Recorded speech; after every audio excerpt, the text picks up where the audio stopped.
तो हमारा next topic है फंक्शंस ऑफ कमर्शियल बैंक्स।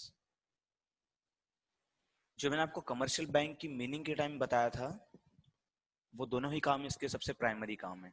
ठीक, तो यहाँ पे हमको मुख्य रूप से दो फंक्शंस पे ध्यान देना है। पहला है primary function and second one is subsidiary function.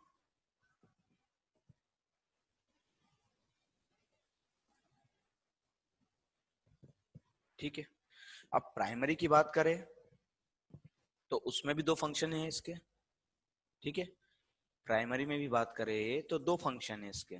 कौन से चलिए देखते हैं। प्राइमरी में जो फंक्शन है इसके दो। पहला है एक्सेप्टिंग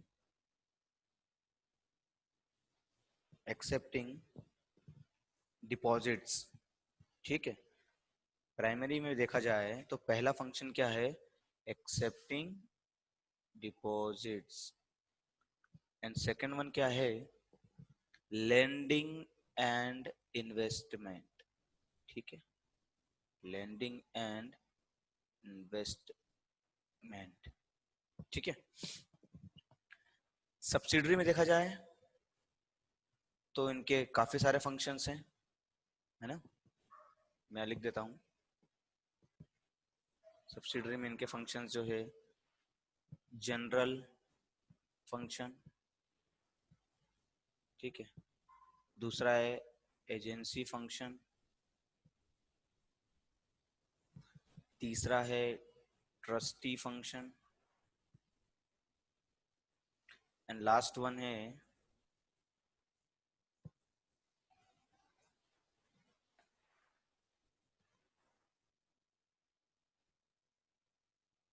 एंसिलरी फंक्शन।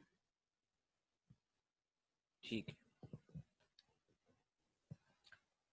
स्टार्ट करते हैं हम primary functions of commercial banks.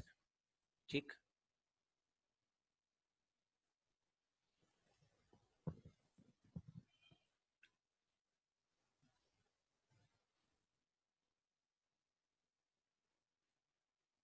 Primary functions of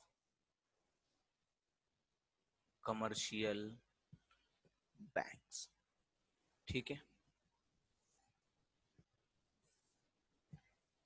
पहला है आपका एक्सेप्टिंग डिपॉजिट्स। ठीक, दूसरा है आपका फंक्शन लेंडिंग एंड इन्वेस्टमेंट। ठीक है, एक्सेप्टिंग डिपॉजिट का मतलब क्या होता है हिंदी में, समझे तो होता है जमा स्वीकार करना। ये प्राइमरी या प्राथमिक पहला काम है बैंक का, है ना। और प्राइमरी में ही अगला काम जो है, सेकंड मोस्ट वर्क है जो उसका, वो है लेंडिंग, मतलब ऋण देना, या इसको कई बार कहा जाता है, हम बोलते हैं हमारी भाषा में उधार देना, या सॉरी या नहीं, और इन्वेस्टमेंट मतलब निवेश करना, है ना। ये प्राइमरी फंक्शन समझने से पहले एक बार थोड़ा सा कमर्शियल बैंक को और देख लेते हैं, ताकि आप लोग अगर कंसेप्ट भूल गए हैं तो आपको अब याद आ जाएगा। ठीक, कमर्शियल बैंक प्रीवियस क्लास में भी समझाया था मैंने,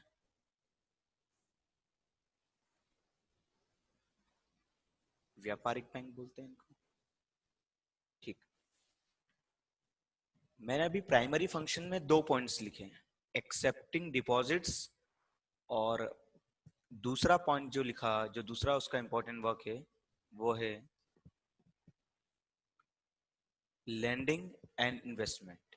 ठीक है, तो कमर्शियल बैंक ये काम कर रहा है, मतलब कमर्शियल बैंक के लिए एक हम ये समझ ले कि कमर्शियल बैंक एक मोटिव के साथ काम करता है।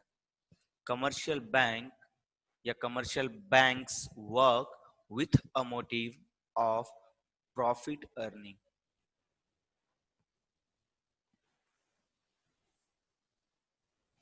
इस मोटिव से काम कर रहे हैं, है ना। उसको क्या करना है, लाभ कमाना है। ठीक। तो मैंने आपको कहा था कि जब वो डिपॉजिट्स लेता है तो कैसे लेता है।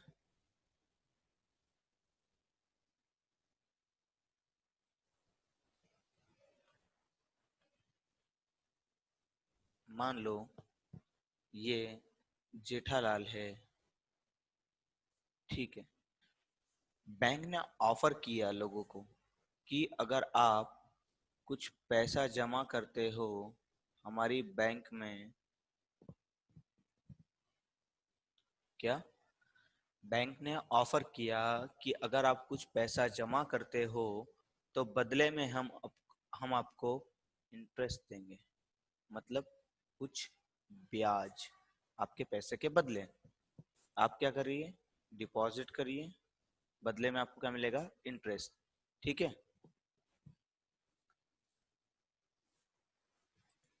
बैंक ऐसा क्यों कर रही है, क्योंकि वो एक कंपनी है। आपको पता है बैंक क्या है, इंडियन कंपनीज रेगुलेशन एक्ट 1949 के अंतर्गत रजिस्टर्ड होती है। तो बैंक जब डिपॉजिट ले रहा है तो अपने पास तो रखेगा नहीं, है ना, रखे रखे डबल होंगे नहीं। तो क्या करेगी बैंक, लोन प्रोवाइड कर देगी, ठीक है। और बदले में इनसे क्या लेगी, इंटरेस्ट। उस लोन पर इंटरेस्ट लेगी और उस लोन का अमाउंट भी लेगी, है ना। ठीक। किसको दिया उन्होंने, मान लो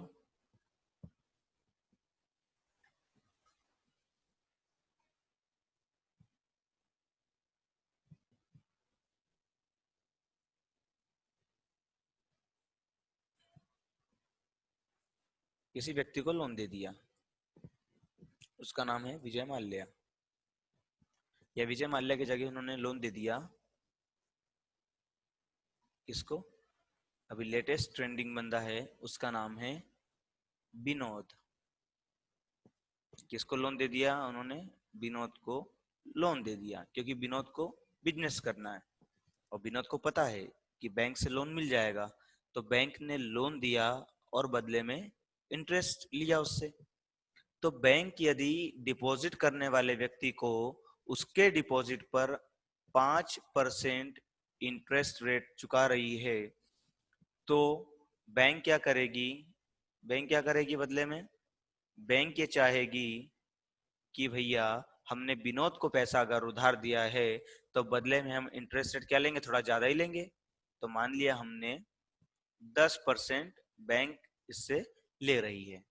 तो ये 5 और 10 के बीच में जो फासला है, इससे बैंक अपने क्या करेगी, एम्प्लॉयज की सैलरी करेगी, उनका इंफ्रास्ट्रक्चर सही करेगी, है ना, क्या मेंटेन करेगी, वहां के जो वहां का जो रेंट होगा, है ना, ये सारी चीजों को भी तो उसको देखते हुए चलना है।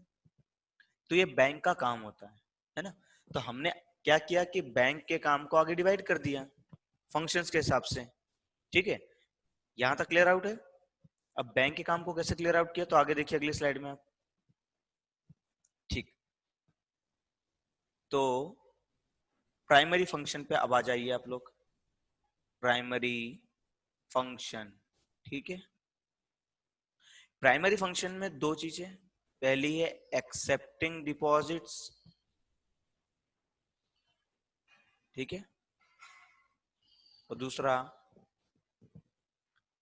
Lending and investment. बार बार ये पॉइंट बोलने से मालूम क्या होगा, आपको पढ़ते पढ़ते ये चीजें याद हो जाएगी, इसकी गारंटी मेरी है। ठीक है, अब जैसा कि हमको पता है, पहला पॉइंट हम देखते हैं यहां से। तो पहला पॉइंट में हम देख रहे हैं एक्सेप्टिंग द डिपॉजिट्स या एक्सेप्टिंग ऑफ डिपॉजिट्स। ठीक है, अब अगर बैंक डिपॉजिट एक्सेप्ट कर रहा है, सबसे बड़ा पार्ट जो बैंक के पास होता है ना, उनकी फाइनेंशियल स्ट्रेंथ का, किसका, फाइनेंशियल स्ट्रेंथ का, वो क्या होता है, डिपॉजिट। इसका, डिपॉजिटर्स का। डिपॉजिट क्या होता है, बैंक का it is a major part of their financial strength, मतलब बैंक की जो वित्तीय मजबूती होती है वो उसकी फाइनेंशियल स्ट्रेंथ होती है। जैसे कि आप किसी व्यक्ति की फाइनेंशियल स्ट्रेंथ कैसे चेक कर सकते हो, उसके पास मकान है, कार है, अच्छी सैलरी है, मतलब फाइनेंशियली स्ट्रांग है, उसकी स्ट्रेंथ अच्छी है। तो बैंक की भी आप कैसे देख सकते हो कि उसके पास डिपॉजिट कितना आता है, कितने लोग उसके पास आकर डिपॉजिट करते हैं। ठीक है। अब बैंक क्या करता है, जब डिपॉजिट करता है, जैसे कि मैंने आपको बताया था शेड्यूल बैंक के टाइम, जब बैंक डिपॉजिट्स लेगा तो बैंक उसको क्या करता है, सिक्योर रखता है। ऐसा नहीं कि बैंक ने पैसा लिया और एसबीआई है या यूनियन बैंक ऑफ इंडिया है, आज पैसा लिया और कल भाग गए, नहीं, है ना। उसकी सिक्योरिटी की गारंटी आपको कौन देता है, मैंने बताया था वहां भी, आरबीआई। आरबीआई बैंक में आपका जो पैसा रखा है उसकी गारंटी देता है, कितनी, 1 लाख रुपए तक की। 1 लाख रुपए तक आपका पैसा चुकाने के लिए आरबीआई बाध्य है, ठीक है, बाउंडेड है। यदि आपने 10 करोड़ रुपए भी रखे हैं, इन केस अगर बैंक इंसॉल्वेंस हो जाती है ना, बैंक दिवालिया हो जाती है, बैंकरप्ट हो जाती है, तो उस कंडीशन में क्या होगा, आरबीआई इज लाइबल टू पे 1 lakh rupees of their depositors. RBI अपने मतलब उस बैंक के निवेशकर्ता, जमाकर्ता, डिपॉजिटर्स को 1 लाख रुपए देने के लिए बाध्य है, उससे अधिक नहीं देगी। ठीक है। मान लो किसी का 50,000 रुपए जमा है तो उसको 50,000 रुपए देगी, किसी का 70 जमा है 70 देगी, पर किसी का 4 लाख भी जमा है तो भी कितना देगी, ओनली 1 लाख। ठीक। किसी का 10 करोड़ भी जमा है तो भी कितना देगी, 1 लाख। ठीक है, ये चीज। अब बैंक जब डिपॉजिट ले रही है तो बदले में क्या पे कर रही है आपको, इंटरेस्ट। ठीक है ना। अगर जब बैंक पैसा ले रही है तो बदले में क्या दे रही है आपको, इंटरेस्ट, ब्याज दे रही है। तभी तो आप मोटिवेट होंगे ना। बैंक में इंसान पैसा क्यों रखता है, उसको मोटिवेशन मिलता है क्या, कि नहीं यार बैंक में पैसा रखेंगे तो क्या होगा, बैंक अपने को ब्याज देगी, मतलब अपने पैसे की क्या होगी, बढ़ोतरी होगी। बैंक उस पैसे को उधार देता है और इन्वेस्ट करता है, जो कि उसका अगला काम है। ठीक है। अब जो बैंक है, बैंक में अकाउंट कितने टाइप के होते हैं ना, ये भी हम देख लेते हैं। अभी मैं आपको फोकस करा रहा हूँ सिर्फ 2 टाइप के अकाउंट या 3 टाइप के अकाउंट पे, जो आपकी सामान्य समझ के लिए बहुत जरूरी है। पहला आपका आ जाएगा सेविंग्स अकाउंट। ठीक है। दूसरा आपका आ गया है करंट अकाउंट। ठीक। And the third one is your fixed deposit account. ठीक है। ये आपके 3 अकाउंट मेन है, बाकी काफी सारे इसमें लिखे हैं। ठीक। तो जो आपका सेविंग्स अकाउंट है ये क्या है, आप लोगों ने जो बैंक में खाते खुलवाए होंगे ना अभी, वो क्या है, वो सामान्य रूप से आपके सेविंग्स अकाउंट होते हैं। ठीक है। अब सेविंग्स अकाउंट समझ लीजिए, सेविंग्स कक्षा 11वीं का टॉपिक है ये, पर क्लियर कर देता हूँ। सेविंग्स अकाउंट मतलब जो डिपॉजिटर्स होते हैं वो अपना सेविंग्स अकाउंट खुलता है, मतलब बैंक में उनको कुछ इंटरेस्ट मिलता है उनके डिपॉजिट्स पर। ठीक। करंट अकाउंट कौन खुलवाता है, करंट अकाउंट कौन खुलवाता है, बिजनेस पर्सन्स या बिजनेस एंटिटीज। ठीक है ना। बिजनेस एंटिटीज जो होती है वो अपने करंट अकाउंट खुलवाती है ना। कई बार करंट अकाउंट और सेविंग अकाउंट को मिलाकर कासा कहा जाता है, कासा। मैंने M1 M2 M3 के टाइम भी इसको रिपीट किया था, कासा। ठीक।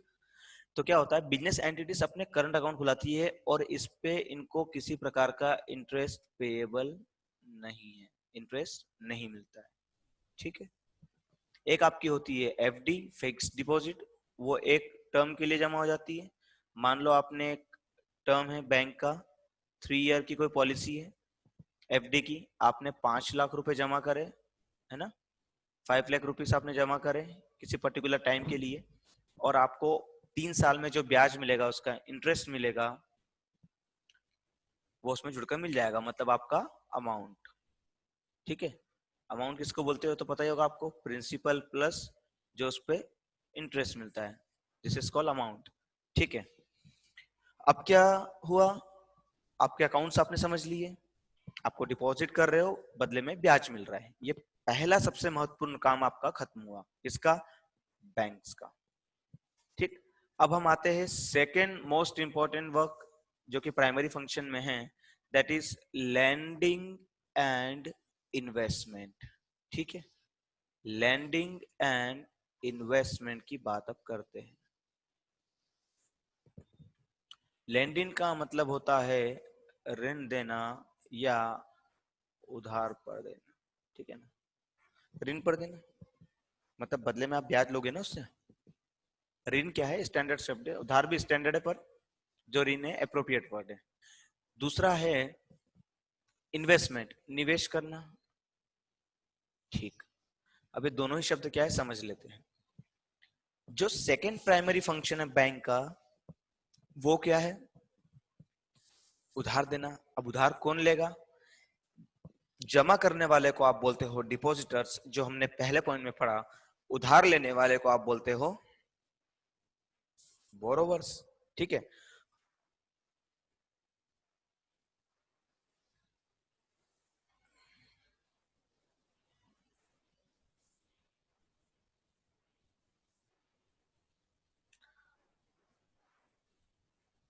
अब बैंक उधार कैसे देती है, प्रक्रिया देख लेते हैं।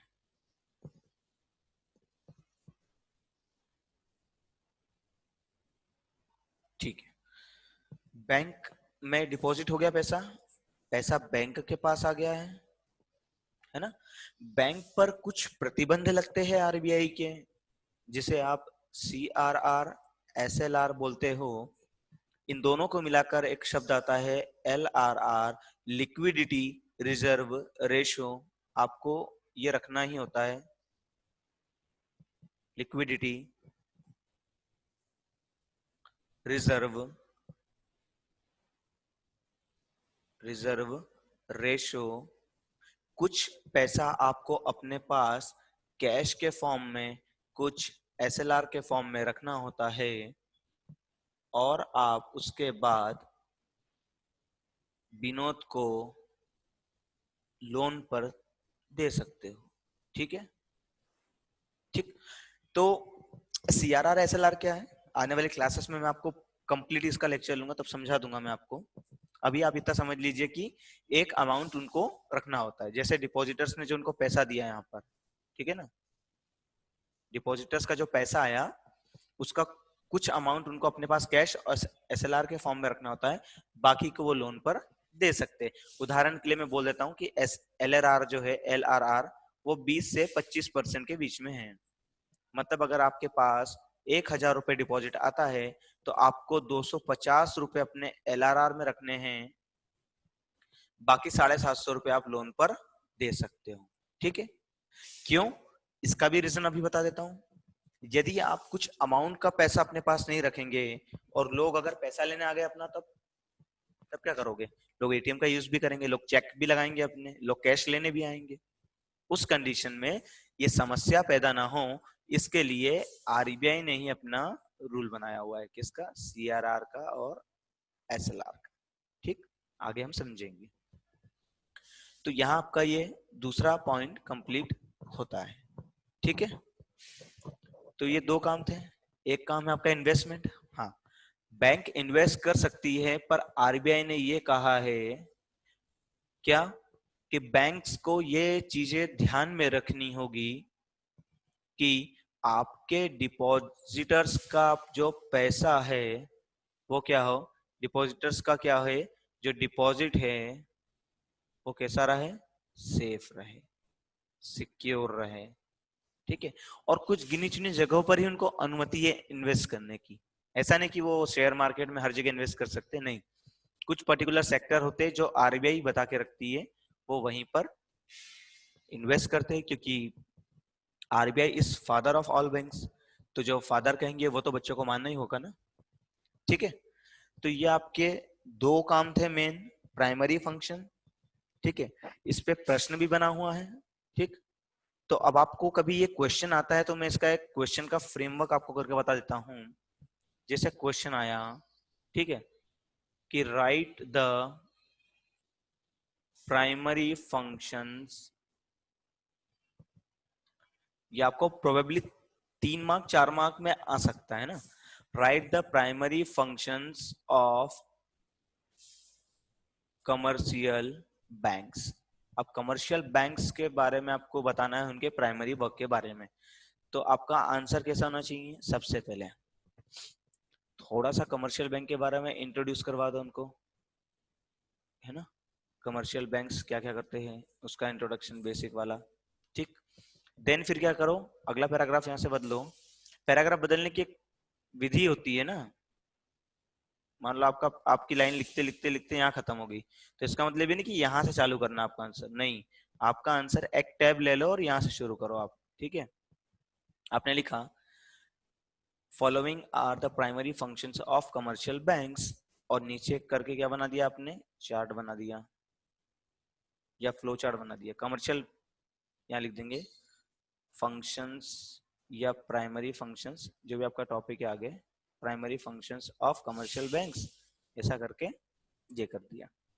पहले में लिख दिया एक्सेप्टिंग डिपॉजिट्स, ठीक है, और अगले में लिख दिया लेंडिंग एंड इन्वेस्टमेंट।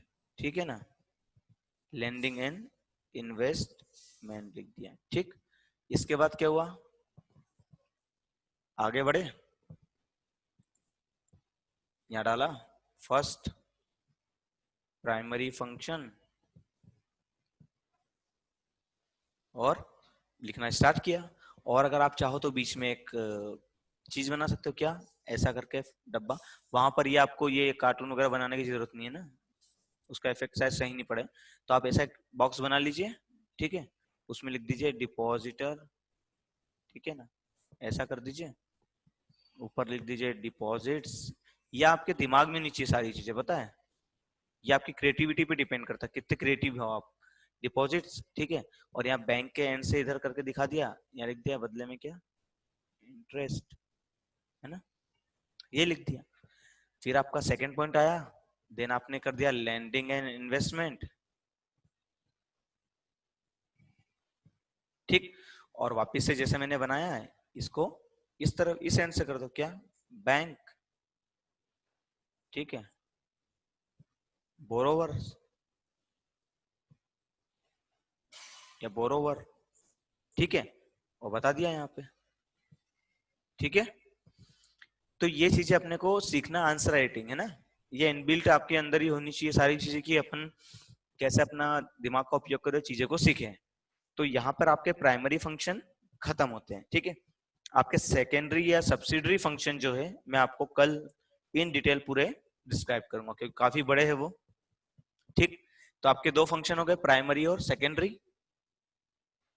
तो ये जो चैप्टर का आपका primary functions of commercial bank वाला जो पोर्शन था वो यहीं पर एंड होता है। ठीक है,